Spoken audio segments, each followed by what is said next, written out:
সমসাময়িক বিষয় নিয়ে সরকারের অবস্থান জানাতে সোমবার সন্ধ্যায় রাজধানীর ফরেন সার্ভিস একাডেমি মিলনায়তনে এ সংবাদ সম্মেলনের আয়োজন। এতে প্রধান উপদেষ্টার প্রেস সচিব ও ২ উপদেষ্টা কথা বলেন। তথ্য উপদেষ্টা নাহিদ ইসলাম বলেন, অন্তর্বর্তী সরকারকে ব্যর্থ প্রমাণ করতে নানারকম ষড়যন্ত্র চলছে। এ ষড়যন্ত্রে পতিত আওয়ামী লীগ সরকারের হাত রয়েছে বলেও মনে করেন তিনি। গণমাধ্যমের উপর কোনো ধরনের হামলা না করার আহ্বান জানান তিনি। সরকার সফলভাবে প্রশাসনিক কার্যক্রম করুক, এইটা তো আসলে অনেকেই হয়তো চাচ্ছে না।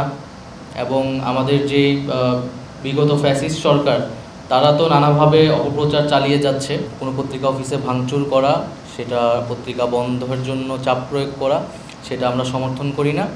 এবং এটা আমরা এই ধরনের ঘটনা পরবর্তীতে ঘটলে এটা টলারেট করা হবে না।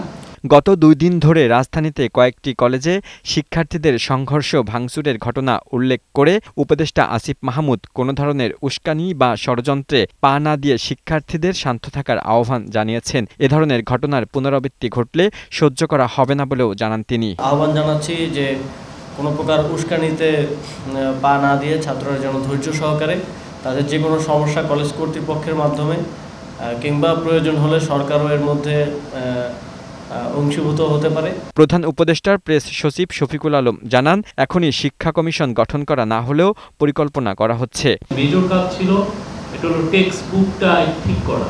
তো টেক্সট বুক এর ওই জায়গাটায় আমাদের প্রচুর এফার্ট গিয়েছে। আমাদের একটা প্ল্যানেও আছে যে শিক্ষা রিফর্ম কমিশন একটা করা, বাট এটা এখনই আমি কোনো টাইমলাইন আপনাদেরকে দিতে পারছি না। এছাড়া সনাতন ধর্মীয় নেতা চিন্ময় কৃষ্ণ দাস ব্রাহ্মচারীর গ্রেপ্তার সহ নানা বিষয় উঠে আসে সংবাদ সম্মেলনে। লিওন মীর, বৈশাখী সংবাদ, ঢাকা।